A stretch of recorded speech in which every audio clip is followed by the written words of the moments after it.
ते आम्ही सर्वांना नमस्कार। आज आम्ही जे व्यापार संघटनाचा पण मीटिंग घेतलेला होता त्यांच्या पण ऐकून घेतलेला आहे काय काय समस्या आहे आणि आम्ही पण काही सूचना दिलेल्या आहेत त्यांना। आणि त्याचबरोबर तुम्ही बघताय इकडे तक्रार निवारण दिन आम्ही ठेवलेला होता आणि बरेच लोक त्यांच्या जुनीच्या कंप्लेंट जुनीच्या काही चोरीचा इश्यू समोर आणलेला आहे आणि त्याचबरोबर नवीन अर्ज पण आमच्या समोर ठेवलेला आहे।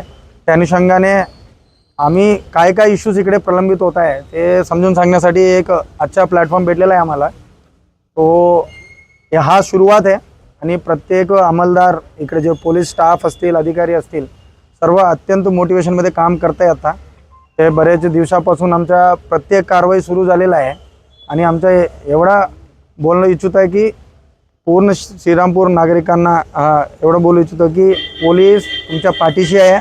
आम्ही इकडे त्यांच्या काही तक्रार असतील ते योग्य पद्धतीने निर्गती करण्यासाठी आम्ही इकडे आहे आणि आम्ही एवढं सिन्सिअरली काम करतो। त्यासाठी मीडिया मित्रांना पण विनंती करतो आणि नागरिकांना विनंती करतो आम्हाला सहकार्य करावे। आम्ही तुम्हाला योग्य निर्गती करणार आहे।